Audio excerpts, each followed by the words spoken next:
I learned something recently. I probably should have already known it.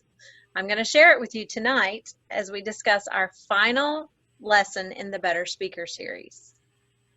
Everyone knows that giving a speech requires having an idea, making some notes, and delivering the message in a specific amount of time, even for table topics, and not be camouflaged from the others.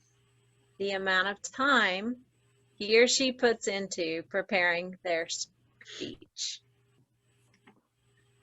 Now, if you're like me, maybe you don't get your speech written very far in advance.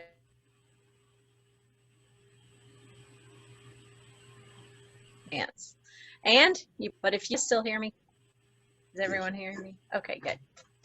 So here are some tips to remember. Number one, study the layout in advance of giving your speech, or in advance of approaching the lectern, or in our case, before you turn on your video feed. Second, know if you need a microphone, or in our case, what type of microphone you need to get the best quality for giving your speech online. Number three, check your lighting. In a physical location, you also want to be aware of things like how hot the room is, or how cold the room is, or any noises that might affect what people can hear, or internet connection. That works too. Number four, prepare carefully if you're using visual aids. What happens if they don't work? Most of us have run into a case where the visual aids don't work. Can you give your speech without them? If you're giving handouts, is there a way you can do that, especially online? These are things you need to consider when you are giving a speech. Also, when you're rehearsing the speech, here are some ideas. Number one, practice with ideas, not with words. If you have to worry about getting every word right, you could be thrown off if you don't.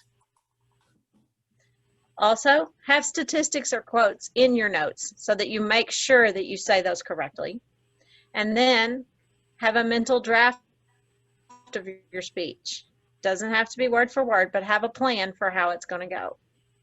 The last thing is finish what you start. If you keep messing up in the middle of your speech, keep going anyway. Make a mark in your notes and come back when you've completed practicing the speech. See what you might try to fix to make it easier to get through. You can add improvements as you move along. Think about inflections, pacing, and body language. And finally, ask for feedback. I've decided I'm going to make it a point to practice some of these in my next speech. Will you join me? Next week, we'll begin a new series, and I hope you guys all are sticking around to find out what we're going to tackle next. In the meantime, if you have any questions about any topic that we've covered in this series, reach out to your mentor or me and ask away.